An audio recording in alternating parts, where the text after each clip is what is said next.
खाने पर टैक्स चुने हैं, आटा खाने पर टैक्स चुने हैं, हिंदुस्तान के 4 प्रधानमंत्री ने खाने पर टैक्स लगाया है। ये right to the exploitation of life है।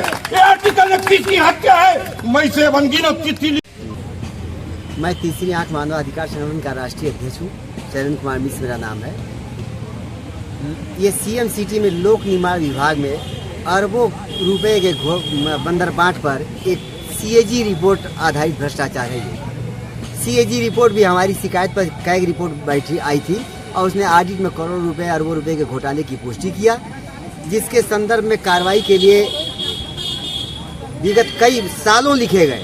कार्रवाई न होने के उपरांत विवश होकर चीफ सेक्रेटरी उत्तर प्रदेश को ज्ञापन दिया गया और ज्ञापन के बाद मांग पूरी न होने तक क्रमिक अनशन धरना देने का सत्याग्रह करने का संकल्प लिया गया। बेखबर सरकार, मगरूर सरकार, ये कहिए कि भ्रष्टाचारियों की पोषक सरकार, आज 1200 दिन हो चुके सत्याग्रह संकल्प के, अब तक उनके कान पे जू नहीं रहेगा। किसी प्रकार के कोई कार्रवाई नहीं, किसी प्रकार का कोई संपर्क नहीं, कोई यहाँ पूछने वाला नहीं। और ये है भ्रष्टाचार पर जीरो टॉलरेंस के सरकार का नीति का पर्दा उजागर करना। हमारा उनकी कार्यशैली स्वतः उजागर करती है कि भ्रष्टाचार पर जीरो टॉलरेंस नहीं, भ्रष्टाचार 100% यहाँ है। 100% जनता के पैसे की लूट मची है। 500 के घूस 5000 हो चुके हैं, 10,000 के घूस 50,000 हो चुके हैं। आम जनता का जीना दुभर हो चुका है और ये मगरूर सरकार कान में तेल डाल के सो रही है। तो ये कहने से गुरेज नहीं किया जा सकता कि भ्रष्ट प्रशासकीय तंत्र में शासकीय तंत्र के बराबर की भागीदारी है। कहीं न कहीं उनका संरक्षण है, उनकी संलिप्तता है, उनका सहयोग है। उनके सानिध्य में इस तरह के भ्रष्टाचार किए जा रहे हैं।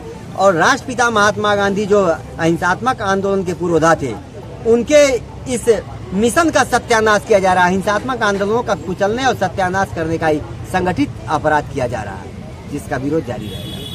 यहाँ जो सत्याग्रह हो रहा है, जो क्रमिक अनशन दे रहा है, उसका आपने सहयोग किया, आप सहयोग कर रहे हैं जी, क्या कहना चाहेंगे इस बारे में? मैं ये कहना चाहूँगा कि जो भी सत्ता है और गवर्नमेंट है, वो कैग रिपोर्ट आ गई है और श्री शैलेंद्र जी जो तीसरी आंख के अध्यक्ष हैं, उनका ये 1200 दिन आज पूरा हुआ है सत्याग्रह का। 1200 दिन अनशन नहीं है, सत्याग्रह है। 1200 दिन से यहाँ हो रहा है 1 बजे से 4 बजे तक, 11 बजे से 4 बजे तक। कि कितने गूंगी और बहरी अंधे हैं क्या?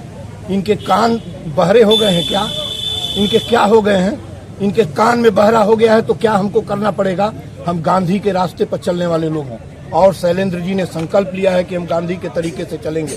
लेकिन धैर्य की एक सीमा होती है। किस चीज की परीक्षा लेना चाहते हैं? कौन सी एक लुटेरी और हुकूमत है जो इस तरीके की परीक्षा लेना चाहती है? क्यों नहीं कार्रवाई हो रही है? और जब रिपोर्ट आ गई है तो रिपोर्ट को एग्जीक्यूट क्यों नहीं किया जा रहा है? मैं आज और इसके पहले भी 1 साल पहले शैलेंद्र जी ने बुलाया था, मैं आया था, आज भी मैं आया हूँ और अब सहन के बाहर हो रहा है।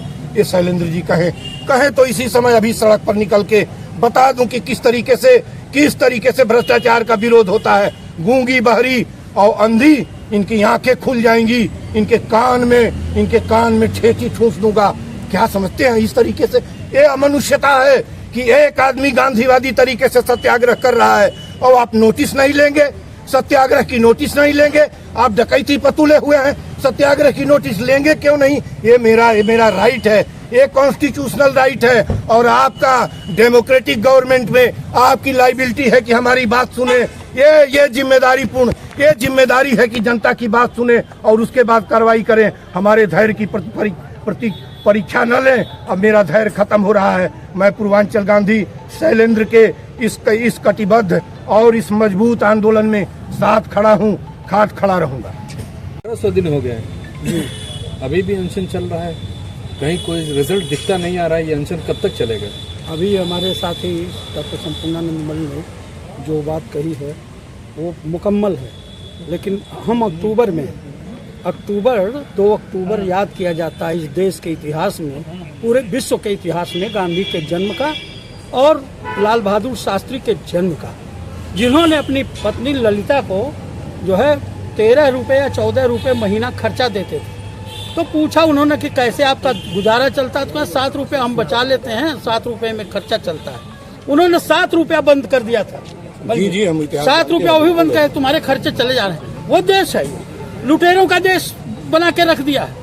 जीएसटी की बात इन्होंने कहा, सारे टैक्स की बात किया, पूरा गिरवी हो गया एक एक आदमी यहाँ का। पेट पर टैक्स लगाते हैं। और पेट का टैक्स तो अलग है। शहर की स्थिति जाके देखिए, 2 दिन बारिश होती है, उसके बाद यहाँ नावें चलना शुरू हो जाती हैं।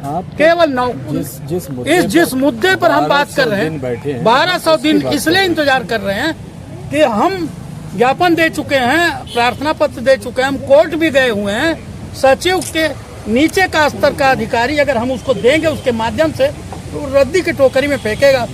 हम प्रतीक्षा कर रहे हैं, आज नहीं कल वो जाग जाए। लेकिन अगर यही स्थिति बनी रही तो हमें बैठ के जल्दी एक मीटिंग करके और 1-2 महीने के अंदर निर्णय लेना होगा। अंतिम लड़ाई लड़ी जाएगी। कि अंतिम लड़ाई और परिणामजनक लड़ाई के लिए हम लोग कटिबद्ध हैं, क्योंकि ऐसे काम नहीं चलेगा। सरकार के कान में जू नहीं रेंग रही है। सरकार समझती है कि ऐसा ही चल जाएगा, सुने या अनसुनी करे, तो बात तो बताया जा, मरण के बाद भी तू जिंदगी के गीत गाए जा।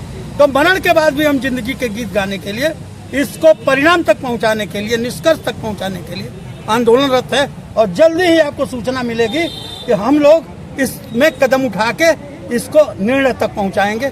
बस यही कहना है। डॉक्टर जयप्रकाश नायक, उत्तर प्रदेश माध्यमिक शिक्षक संघ में जो है प्रदेश का उपाध्यक्ष हूँ, संरक्षक हूँ, तीसरी आंख मानवाधिकार संगठन प्रदेश और राष्ट्र। 1200 दिन रिजल्ट आता दिख नहीं रहा। 1200 दिन में लोकतंत्र में जो लोकतांत्रिक प्रक्रिया है उसके अंतर्गत हम लोगों ने समय समय से पत्र दिया है उनको, और पत्र देने के बाद उनको कार्रवाई की मांग की है। स्टेज वाइज उनके भ्रष्टाचार पर उनसे कहा गया है, जैसे अधिशासी अभियंता, अधीक्षण अभियंता, मुख्य अभियंता, फिर एनसी, फिर प्रमुख सचिव, सारे लोगों को ज्ञापन दे करके बताया गया है। सारे लोग जनता की बात न सुन करके, अपने अधिकारियों की बात सुन करके और भ्रष्टाचार का पोषक हैं, भ्रष्टाचार को बढ़ावा दे रहे हैं, भ्रष्टाचार के खिलाफ कोई कार्रवाई नहीं कर रहे हैं। और लोकतांत्रिक तरीके से आप यह हमको बतावें कि अब कौन सा प्रक्रिया अपनाया जाए। अगर हम किसी अधिकारी के साथ उद्दंडता कर देते हैं, हमारे पर 25 धाराएं लग जाती हैं, हम कहीं समाज में मुंह दिखाने लायक नहीं रह जाते हैं। लेकिन अगर लोकतांत्रिक प्रक्रिया से 1200 दिनों में हजारों पत्र हमने दिया और हमारे पत्रों पर कार्रवाई नहीं की, तो इन लोगों के खिलाफ ये गूंगी भरी सरकार, ये गूंगे भरे लोग क्यों नहीं कार्रवाई कर रहे हैं? क्यों इनका संरक्षण दे रहे हैं? क्यों इनका साथ दे रहे हैं? क्यों नहीं ये हम इनके गेट के सामने बैठे हैं? अगर हमारा पत्र गलत है, हमारी रिपोर्ट गलत है, हमारी बात असत्य है, तो हमारे खिलाफ क्यों नहीं कार्रवाई कर रहे हैं? वैधानिक कार्रवाई करें। इनके लिए भी न्यायालय है, हमारे लिए भी न्यायालय है। हम न्यायालय गए हैं, हमारा जनहित याचिका अप्रूव्ड होने वाली है। आज नहीं तो कल इनके खिलाफ कार्रवाई होगी। थोड़ा समय लगेगा। हम गांधीवादी तरीके से कर रहे हैं तो हमको दौड़ाया जा रहा है, हमको परेशान किया जा रहा है। सत्य कभी परेशान नहीं होगा। दौड़ने से सत्य हारेगा नहीं। सत्य आज नहीं तो कल जीतेगा।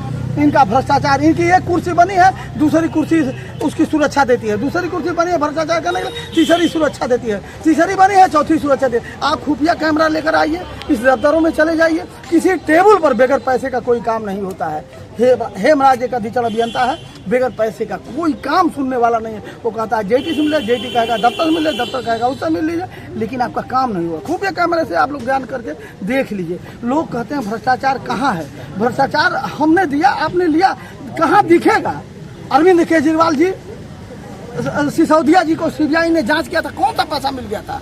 लेकिन भ्रष्टाचार में वो लोग सालों साल जेल गए, न्यायालय ने जब उनको फंसाया। आप इनको ध्यान से देखिए, इनका खुफिया कैमरे से जांच कराइए, अभी सब पता चल जाएगा, कागजों में पता चल जाएगा इनके भ्रष्टाचार। इनके जो आदेश इनके द्वारा किए गए कि यह काम नहीं करना, छोटा बड़ा आदेश करता है कि छोटा नहीं करना, छोटा वही करके अब फिर बड़े के सामने खड़ा रहता है। इनके तमाम ऐसे आदेश हैं जो इनके छोटे वाले को नहीं करना है उस काम को। जैसे आप रोड पर चल रहे हैं, बगैर कागज के नहीं चल रहा है, अब फिर बगैर कागज के रोज चल रहे हैं, तो उस आदेश का क्या मतलब हुआ?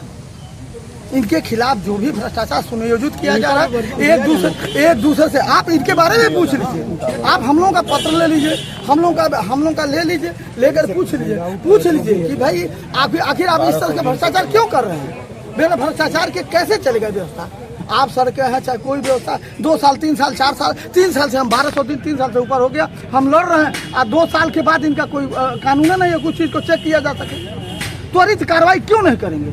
आज कोई सड़क बनाए, हम कह रहे हैं उसमें तारकोल कम पड़ा है, गिट्टी ओवरसाइज पड़ी है, डामर कम पड़ा है, उसमें थिकनेस कम आई है, पटरी पर मट्टी नहीं डाले। आज मैं कह रहा हूँ अब 3 साल जचवा नहीं करेंगे तो 3 साल के बाद वो अपने मूल रूप में रह ही नहीं जाएगी। इसके लिए कौन जिम्मेदार है? सरकार नहीं देखेगी तो मैं देखूंगा, ये सरकार नहीं करेगी तो कौन करे? मेरे पास जांच का कौन सा पावर है? मैं चाहता हूं कि हमारे पत्रों पर यह 1 महीना 10 दिन 15 दिन 2 महीने में विधि संगत उसका निर्णय है, उसकी जांच करें और दोषी के खिलाफ, या मेरा पत्र गलत है तो मेरे खिलाफ और नहीं तो उनके खिलाफ कार्रवाई। डीएन से ध्रुव नारायण सिंह।